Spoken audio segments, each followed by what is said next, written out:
Good morning, everybody. My name is Doug Green, and I'm the publisher of Telecom Reseller, and I'm here from TR Publications, the Cloud Communications Alliance. And I want to, first of all, welcome everybody to the webinar. I want to thank everybody for taking a little bit of time out today for joining us. And I'm going to say on behalf of everyone involved that without the folks that are joining us now, you guys are the real show, the people that attend these events and buy the products and services and participate in our community. Without you, there would not be a birthday to celebrate. But speaking of birthday, happy birthday, Scipio. Yay, Scipio. Thank you. Thank you, Doug. 3 years old. How old are we today? We're 3. So we're going to be talking about 3 years, 3 of the most eventful years maybe in 100 years in many different ways, and 3 very eventful years for the people involved. And we have with us today Adam Cole. Adam, welcome to the webinar. You are the CEO, and you had the vision and the values and so on to carry forward this company. You want to say a little bit about yourself? I think everybody should know who I am. I'm Adam Cole, CEO of officially SIPPIO. We were Telegility, but we changed our name 3 years ago today. So that's why we are having this birthday. So thank you, Doug, for being here and hosting our birthday party. Well, and then we also have Dawn Marie Elder, COO, and the person that makes it happen, go to market, very critical. Dawn Marie, want to say a little bit about what you're doing? Sure, thank you. So I joined Scipio a little bit before our launch. So I've been here about 3.5 years now. And our launch, our birthday that we celebrate was the day that the product first came to market. So we're super excited that it seems like 3 years has disappeared in the blink of an eye. And I'm sure we'll get into it in your questions, but some of the things that have happened over that time period too. And we also have with us today David Spindler, Senior Vice President. This is a man that looks at innovation and change. David, tell us a little bit about what you do. Oh, you're on mute. Sorry. Working at Scipio has been a hell of a ball since I joined.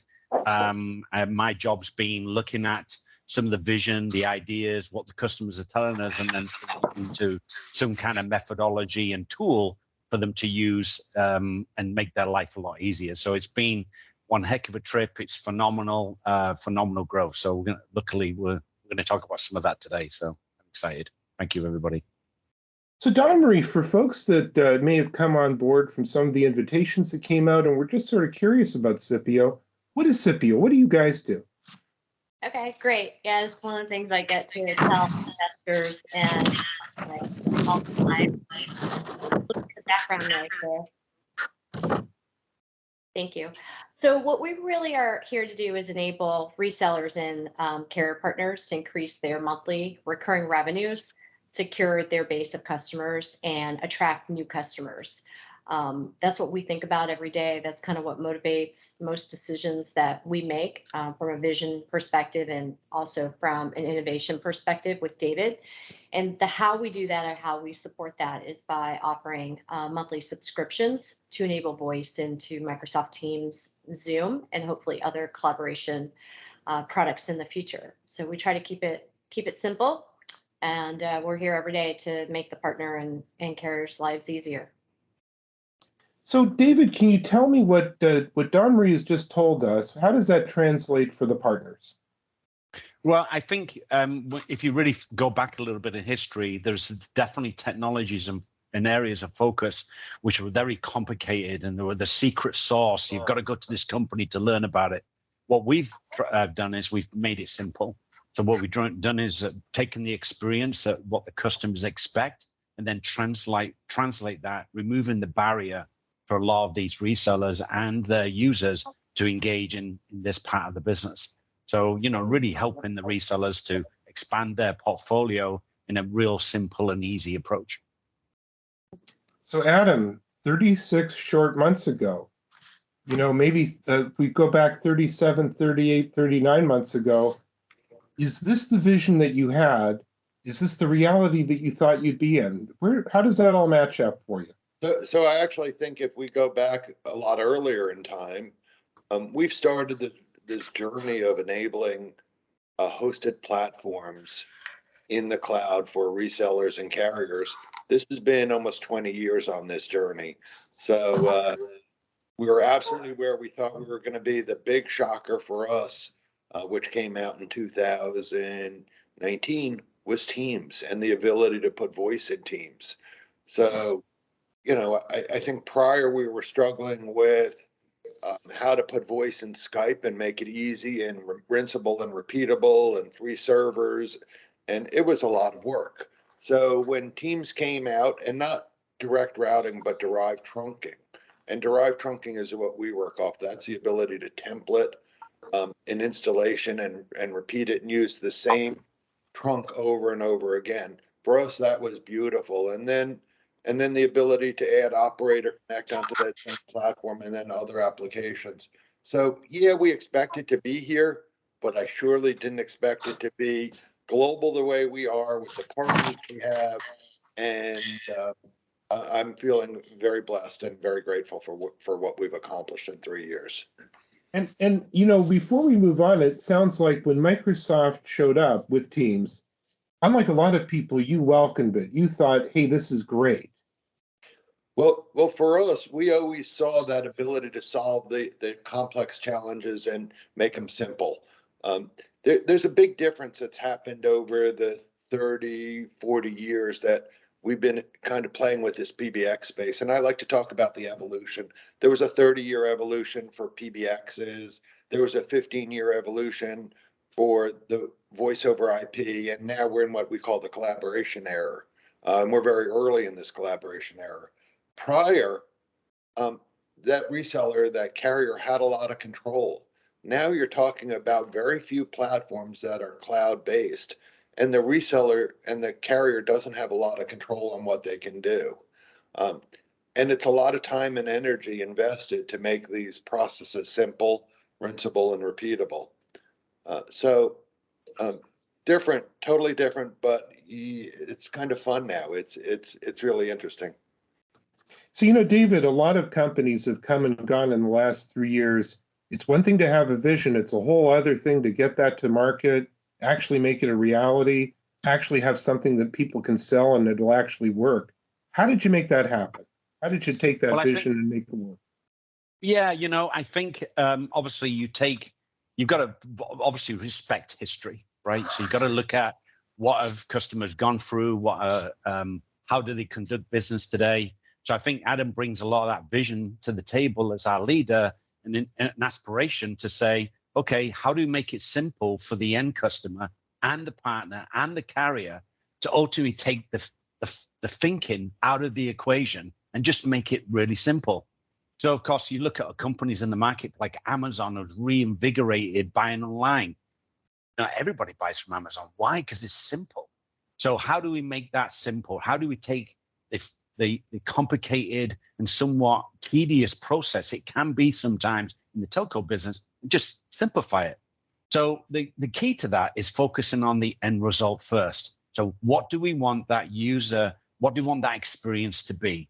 There's a lot of companies, big names, household names in the marketplace that have done exactly the same. They're focused on what that customer wants to buy. And let's be honest, while we sell to partners and then partners and carriers sell to end customers, them partners and carriers are also end customers because that's what they do in their own personal life.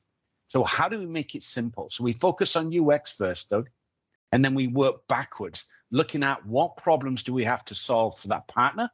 What problems do we have to solve for that customer?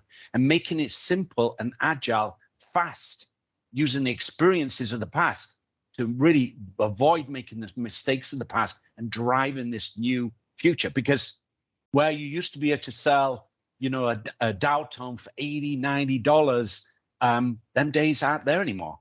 So for us to process an order for, 20 DIDs for a medium, small size business, we've got to have automation. We've got to make it simple or we won't survive. And I think a lot of the companies out there are struggling with that. But we absolutely lead the way. There isn't a product like ours in the market. We are the the leader in this space around the world. Yeah, there's people that try, and I think they will absolutely get it in time, but we will always be a little ahead because, of course, we're constantly innovating what we already have, and we're listening to our partners and our customers and what they want. So you actually are taking all the complexity, which I take it is really there, and putting it under the hood and making it just as easy to drive, something like a car. I can just drive it. I'm not worried about how the car is working. I can just decide where I want to take the car.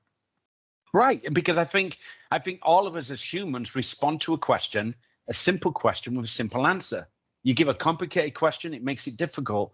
So we've taken that complication and saying, hey, listen, what country do you want to operate in? Okay, great. What plan do you want? Okay, great. How many DIDs or seats do you want? Okay, well, this is some of the documentation we're going to need, and we're going to automate all this for you.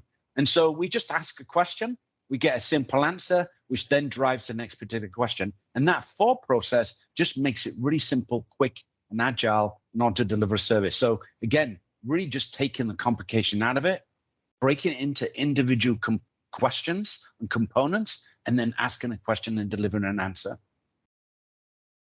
Well, today's a big milestone, but I bet that there have been some other major milestones along the way. Yeah, well, I think when we first started into this, we focused on areas, even, when we chose to go with Microsoft, of course, clearly Adam's had a very successful business prior.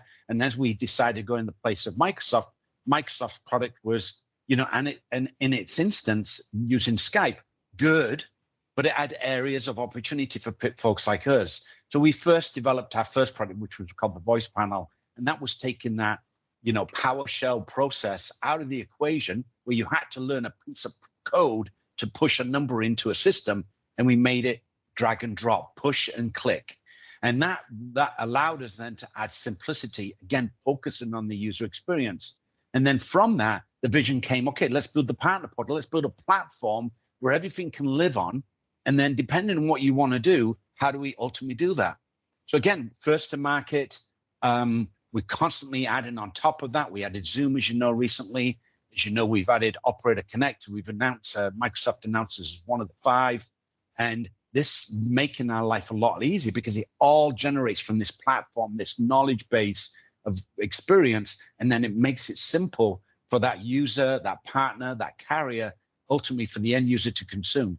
And so, really it is our end-to-end management and experience that allowed us to be agile, fast, and successful today. Don Marie, a lot of companies have a vision, they have a wonderful product, but in our market, they can't articulate what it is they're trying to do. So I'm really curious. I see it all the time. Companies just miss that mark. How are you able to take what we just heard and then actually communicate it to the market, make that happen, go to market? Yeah, you and I are sister and brother of a similar heart because one of the things that I've experienced throughout my career is good intention with very, very poor execution. And then the other thing of that is poor sustained execution, because it's one thing to be successful for a little, piece of time. And sometimes companies don't wait it out long enough and they just want to shift. So our goal when we brought this to market was to completely enable the channel ecosystem. We couldn't do our business and we wouldn't be successful without that channel. Our channel extends us beyond the 25 full-time employees and additional staff that we have into thousands of people. So we tell 2 people, they tell 2 people, they tell 2 people. If you remember the old shampoo commercial, that's kind of our model. So our success is really dependent upon that channel. And some of the things that we're seeing right now is that the channel's, somewhat reactive to what's happening in the marketplace and has happened over the past couple of years, right? And as a result of that, customers are demanding, new solutions and new ideas to innovate their business. There's a lot of PBXs that are locked in closets and office buildings that nobody's visited for almost 2 years or just past 2 years. And a lot of those PBXs were put into production when I was in elementary school. So they're a little dusty, a little dated, and it's probably time to look at upgrading those. So customers are demanding mostly Teams right now, but we do see Zoom starting to grow. I think Zoom has a really good opportunity to take advantage of being like the second market mover, because they can learn from others around them and do things a little bit differently. And they've got the household name. Taylor Swift talks about Zoom, so you know that people know what it is. And the other thing that I'll say about, execution is you always have to be running a little bit faster, or pushing on that gas pedal, to use your car analogy, a little bit more, because somebody's always behind you, right? And somebody's always trying to catch up or surpass you. So as more and more partners are entering this market, because they've seen the success that Teams has had, they see the success that Zoom has having in bringing people into the voice world in collaboration. Partners really need to think about their install base and their trusted advisor status that they have with their customers, and make sure that they are continuing to be out there and talking and innovating and bringing the customer along in that journey, because that customer might not be ready today, but the day that they're ready, they've got their mind made up, and then it's time to hit go. Let's talk about this for a second, because you've brought into play two huge things that I think are true in our market, which is, first, that enormous installed base that's still out there of legacy equipment that, to your point, it kind of works, and the mentality out there as well. It's the last thing we're going to replace, but it is a sea of opportunity, I think. And then along with that, just a lot of folks came up through the world putting that stuff in, selling that stuff, and that culture that came from there. And I think both you and I think actually everyone on the call today, many of us came out of that world. How do you take folks that were comfortable and successful with that previous model hand in hand to where we are here with Scipio? Yeah, so that's been really interesting with our channel ecosystem. I call it like a left brain, right brain. A lot of folks that have come to us from the traditional telco world, they're used to those complexities. And sometimes it's really hard to prove that we're not complex and this is super easy and it's push buttons, basically subscribe like Netflix, and you're ready to go after, some of the paperwork with the porting happens. And then people from the other side of the fence in collaboration that don't really have any domain knowledge around telco sometimes get it a little quicker and a little bit easier, because they don't try to over complicate it. So it's a nice collision of desktop and productivity. And I think the numbers that we're seeing speak for themselves.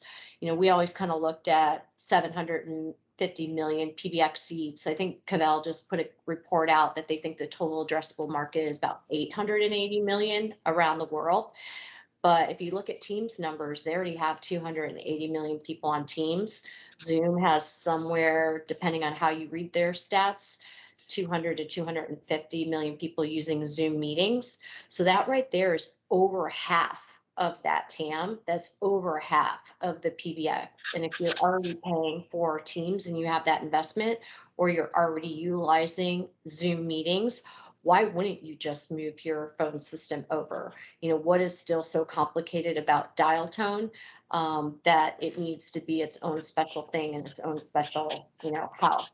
So we try to educate partners on having those discussions and making the conversation simpler. David said about, take thinking out of the equation. I think Maverick told that to Goose, and then Goose's son Rooster in the latest Top Gun movie.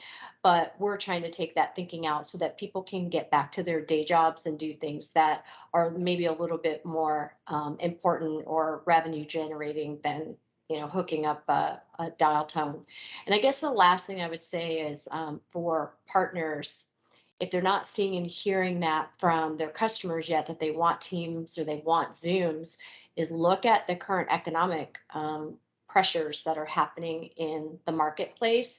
Avaya, Mitel, and we don't know who's next, but they're struggling with that old model of the PBX and having to have 595 different features on a black phone sitting on a desk.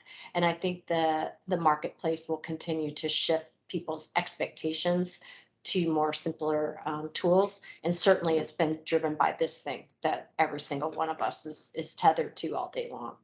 So, And Don, what I'm hearing from you is that ultimately, we've heard it before, but you're articulating it, that don't worry so much about the innovators and the people in the back office who are going to take care of the details. Let's focus on customer need and not try to sell them what they bought 25 years ago. exactly. Yeah, it's interesting too. I'm gonna wax poetic on one more thing, because I'm very, very passionate about. When you look at some of these programs that are out there, like with Microsoft Operator Connect, with the Zoom Cloud Peering program, with other telco approaches, so much of it is around the stack and the architecture and the feature functionality, but not enough of it is really about the customer. What does the customer want? What does a customer need dial tone for in their business these days? Because with video and meetings, how they're utilizing different communication channels has really changed. So David talked about how we start at that end user and work backwards. And I hope that others are going to kind of catch up to do that as well, because you don't want to build something like the Field of Dreams where you're waiting on a ghost of shoeless Joe Jackson to play in the middle of the night, right? You want to build something that people actually need and value. So, Adam, when you first had this vision, you were thinking about it, I don't think Taylor Swift had ever used the word Zoom, at least in the context of a meeting. There were no pop stars even ever thinking about anything that anybody that we knew sold or anything like that. The world really did change in the last 36 months, but I'm wondering, in thinking about this journey and, the type of ecosystem that is now gathered around Scipio, and this being your birthday and all, what is the state of that ecosystem? What is the state of the union in the world of Scipio and the companies that have come around you? And, to Don Marie's point, are we missing some opportunities? Are there things out there that we need to be seeing and that we're kind of maybe missing as a community of resellers? I think, from our side, um, how do you take all these different choices out of the mix? How do you make it easy? How do you get everything on the same conduit, the same platform? So for us, open APIs for messaging, open APIs for presence. What if you could use Zoom and Teams together? What if you could use the best handset you needed somewhere and you have a group? And what if all of these could work together? That's kind of, to me, the big thing that's missing, and still a lot of the ease. And there, we have contact centers that are tough to integrate. We have applications that are still tough to integrate. I think, what I would love to see and what the world would love to see is a set of certain communication standards that allow everybody to work together. Do you know, I have an Android and I can't talk to my daughter or FaceTime with my daughter on her iPhone. And to me, that's a frustrating thing. Um, we use both Zoom and Teams in our organization. They don't interact together. How do you make that a better experience in the future? Um, and to me, that's the big thing. I think that's what everybody's struggling with. There are systems that are great on the handset, great for frontline workers, great for desk workers. Um, Zoom has a great phone feature set. Teams is so easy to use. My mother could use it. The CEO of our company can. Oh wait, that's me. I can use it. So there's certain places that certain things can be used. So for me, that's the future: simplicity and making the world a happier, more friendly place to work within. And it sounds like also there also needs to be this vision right at the top of companies of maybe our technologies as they come out need to work with other technologies, even from rival firms. Absolutely, absolutely. Messaging, presence, all of these should be standard open APIs. There should be standards. We did that with Ethernet some like 50 years ago, didn't we? We did Yes, it we with did. Imagine the internet if we hadn't done that. right. Imagine almost anything if we hadn't done that. So, David, there's a lot here. And in terms of innovation, it's difficult to make innovation actually benefit the channel. And, I'm thinking a lot about how companies interact with their channel. They often create a portal that is really basically a sales program, a place, and it's understandable. They're trying to sell their product. How have you really differentiated yourself in the way that you're rolling out products and the way that you're interacting every day with your basically your partner team out there? Yeah, so I think there's two things there's these two driving forces. You've got the end customer who wants to be able to manage, make it simple to procure, to manage, to augment their business. And then you got the partners that we engage with that ultimately motivate and support, and the carriers that support these subscribers, if you know what I mean, the end customers. So I think, I worked in distribution for 20 odd years, and I saw many programs from many different manufacturers. And the reality is what matters to that partner? Well, they've got so much on their plate already. They're focused on managing networks and all kinds of other stuff. So simplicity. So first off, do you have a simple program? Number two, can I make money? And there's a point to all these comments. Can I make money? And can I make enough money where it's reoccurring? So I build it once and I just watch it. And then if I have to maintain it, add more or take less away, that's okay. I've sold it once. I don't have to sell it every month. And if you think about in the cloud space, that's very much very present, and the same in our space. Three, how do I get educated and ultimately to drive that to the end customer? What tools do you have to support my sale to that end customer? So when you peel that back and you look at what we've done is we focused the platform in delivering not only an end user experience, but we've supported making us a differentiator in the marketplace to that reseller by offering a very profitable program. We sell to them at a price. We enable a pile of margin for them to make because you have to support it, Mr. Reseller or Mrs. Reseller. We've made it simple. So guess what? We're going to show you what the billing is. We'll even generate the bill for you. You collect the money. Whatever you want, we'll help you manage the numbers, even if they're not our numbers. If they're not Scipio's numbers, we'll help you manage even the PBX numbers, the numbers with a competitor. Doesn't matter to us because you want an asset management solution to manage the whole environment. Okay, we've educated them. So Don continues to educate. This is what you got to do. This is what you got to do. This is how simple it is. I tell you what, we can help you with it. We use this tool. Use our marketing materials. So when you couple all of that, that's really what we've tried to do. We've looked at the ecosystem, the channel. We've looked at from how a customer buys, how the partner wants to sell, and then what we've done a big wrap around it, added even a distribution level, even an agent level, and we said, okay, just use the platform. And guess what? Use what you want, and what you don't want, that's fine. I'm not going to charge you any less, and I'm going to charge you any more, depending on what you use. The platform is a tool. And I think other companies in the marketplace have made mistakes here where they've said, you can only use my tool. So if you want to go make a change in Microsoft, you've got to use my tool to do it. And I'm saying, you can use my tool if you like, but if you want to go into the tenant and make a change, go ahead. I'm going to sync with it based on your permission, and I'm going to show you what the latest today's news is in your environment. So, it's just a different philosophy, I think, Doug, and I think that's kind of what we try to do in our innovation to support that channel. We've just taken the complication out of it, and we're educating always and frequently. So as Microsoft come out with a new API, as Zoom come out with a new way of doing business, we're there. We want to be first to market.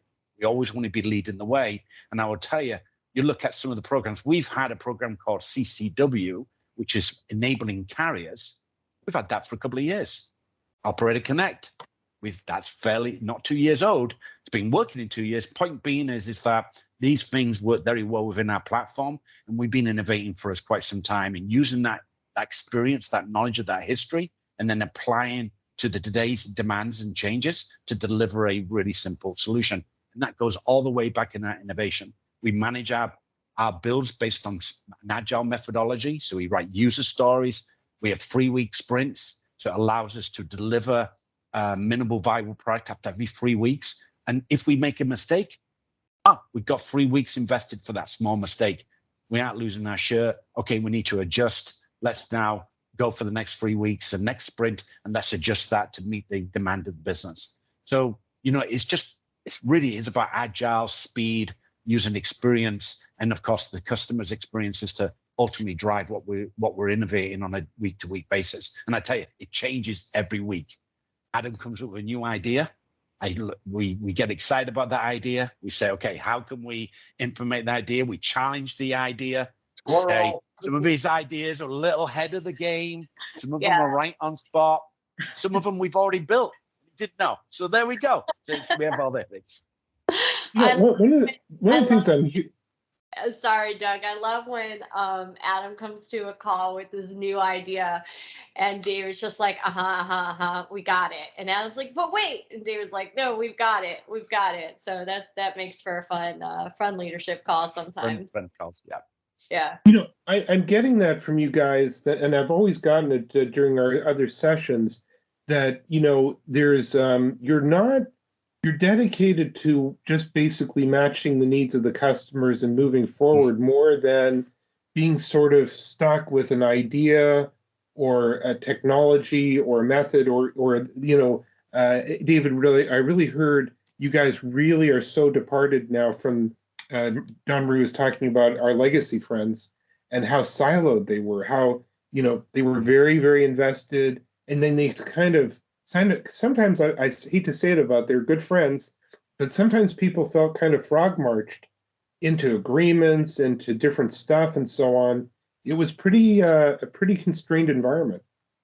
Yeah, I think one of the things that we do very, very well. We aren't trying to pretend to be something we're not. We don't sell hardware. The reason being is we don't make the stuff. And guess what? We want the reseller to maximize their profit and offer a solution to their end customers. I mean, you think about it, MSP, how do they make money today? They make money based on their managed services, exactly why they're called MSPs. And we are an element of that. And we're the glue, right? So when an MSP comes to us and say, well, great, I'm making margin on you. I said, yep. Okay, can I add a physical device into the partner portal so I can use your tool to sell something?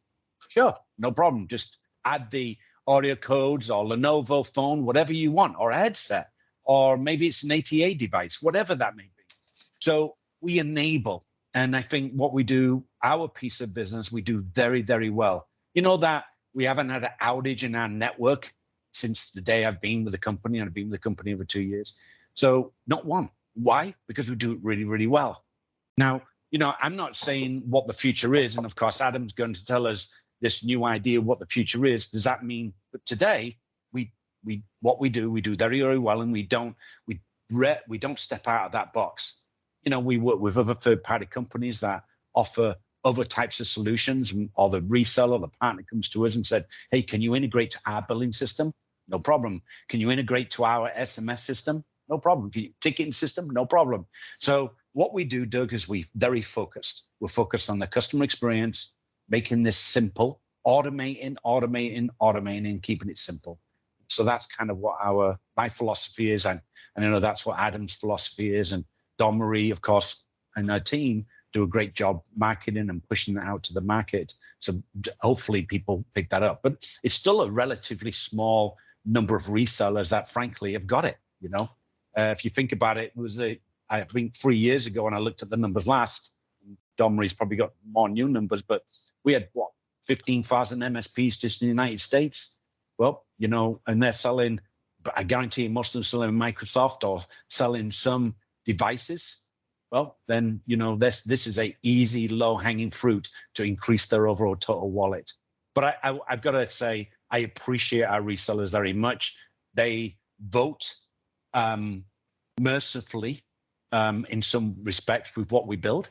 And I, constantly talk to folks like Continuum, as an example, and a number of other accounts in the marketplace. Hey, what problems are you having? And I think our strategy, we build products for our partners and our customers, and they're really the drivers and the architects around what we build. I mean, me and my team can take the praise, but really at the end of the day, I look to the resellers, and they're the ones that do the business with us. They're the ones that are voting with their dollars, and we appreciate it.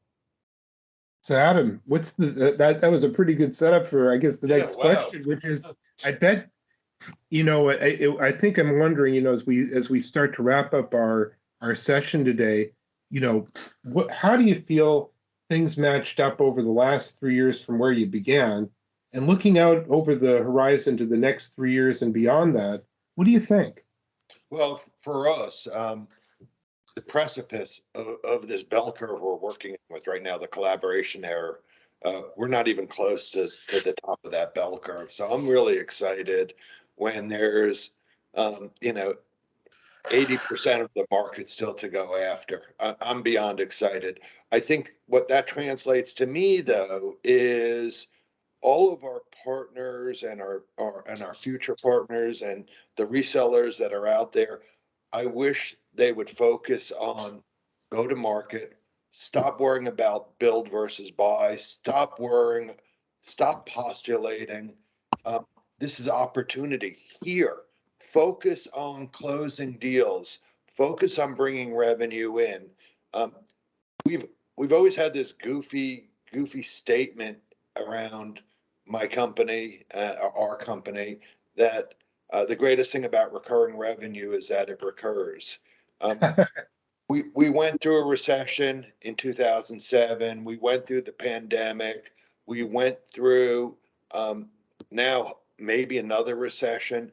And I think everybody that has a recurring revenue stream, and hopefully everybody that's on this call is a hero of Bessemer and understands CAC and ARPU and LTV and these terms that are synonymous with the SaaS world. They are the Bible of what we do. Stop worrying about speeds and feeds. Start selling quicker and quicker. Stop postulating. It's going to be infinitely less expensive to use a platform that's pre-existing and go to market. And we see it. We see these science experiments over and over again. I want to build it. Remember the standard expression, it's going to take 10 times longer and 10 times more money than anyone ever anticipated. And everybody that started a business knows this. It doesn't go as smooth as we think. So for me, sorry, Adam, but Microsoft hates the science experiments, and that's the number one driver with them promoting Operator Connect, is to have a set of standards, because there's a lot of direct routing messes out there. And at some point, those customers are going to run into a problem, and whoever put that in for them is probably going to be on the losing end of that problem.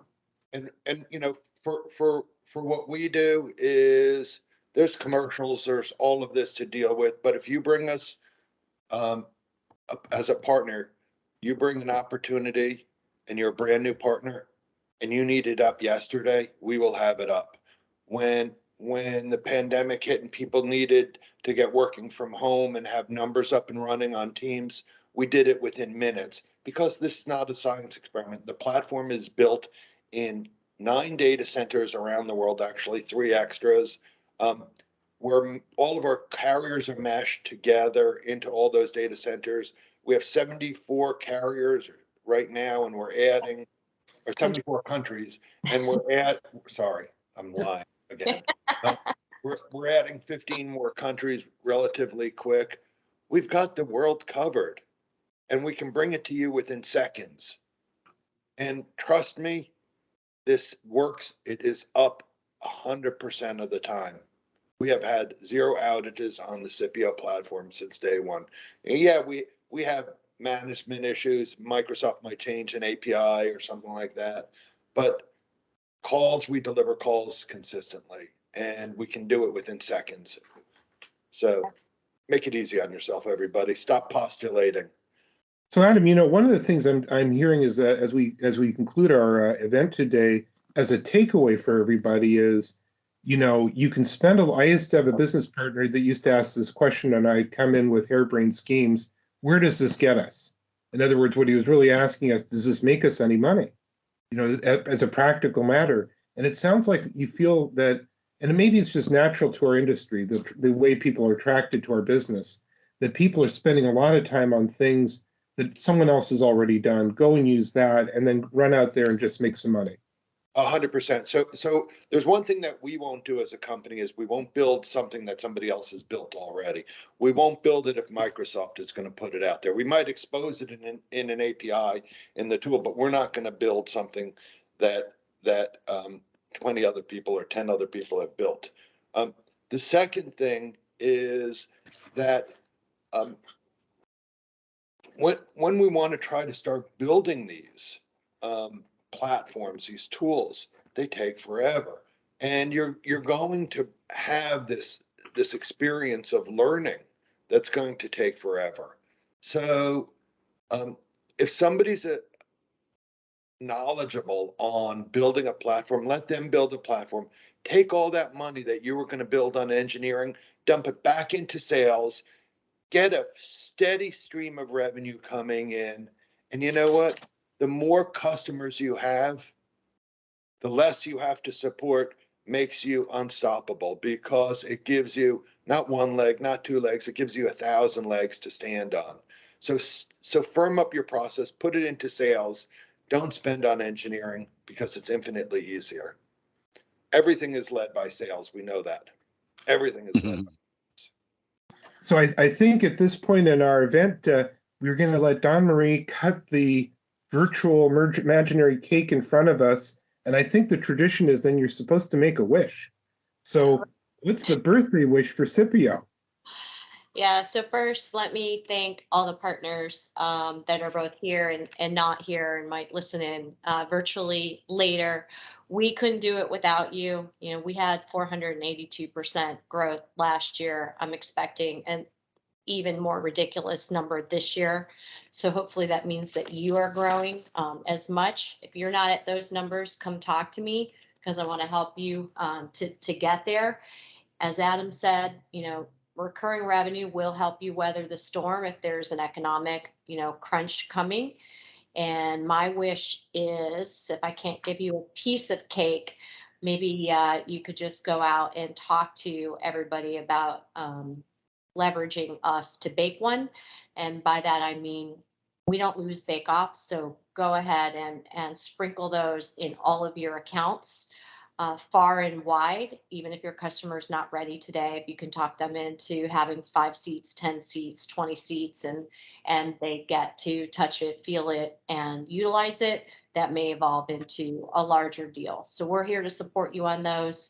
Would love to double, triple, quadruple the number of bake-offs that we're doing right now, or the number of POCs that we're doing right now, because really they are some of the secret frosting, if you will, of what makes opportunities come in. We just don't lose them. So that's my birthday wish. Bake-offs, they're calorie free. Calorie free, and it also sounds like it's free. You can come in and there's some strategies to go right to market and get some, and make some deals, make some money. Yeah, and when people start consuming the solution, it kind of makes all other questions kind of go away. And if you can get seeds of seats into an account that traditionally goes to an RFP, or will go do 3 competitive bids, if you can have that seeded before they're even ready to start their budgeting cycle, you're going to be a lot further ahead. With the numbers that we gave out, and they're in the window for those of you that wanted them, 880 million with Microsoft, 200 to 250 million with Zoom. Go get your share. Go get your share. Any final thoughts from everybody? Happy birthday, by the way. Yeah, no, 3 just years. Thank you. That's my only final thought. Well, I want to thank everybody. First of all, I want to thank our incredible panel, the dream team that runs Scipio. It's just perfect. There's a vision, there's execution, and then there's go to market. And it's just, I think, the perfect balance. I'm really impressed by a company that basically says we're going to embrace the future. We're not going to as we move forward, we're just looking at the customer need and not worrying so much about this or that thing that worked great in the past, but maybe is not a great utensil for the future. Seems to me like a good idea. It surely does allow us to be unburdened and look forward and not backwards. We like to say we don't have a rear view mirror. We're only looking forward. So, Yeah. So come with us. All right. Have a great day, everyone. For those of you in the US and Canada, enjoy your holidays that are coming up over the weekend. And we're here to help. Yep. Doug, Happy thank you birthday, so United very much. States. Oh, thank you. I guess we should say happy birthday, United States, and happy birthday, Canada. So, and happy birthday to Scipio. All right. Thanks, Doug. Appreciate Thanks, it. everybody. All right. Thank you, Don Marie and David. Bye. Bye. Thank you.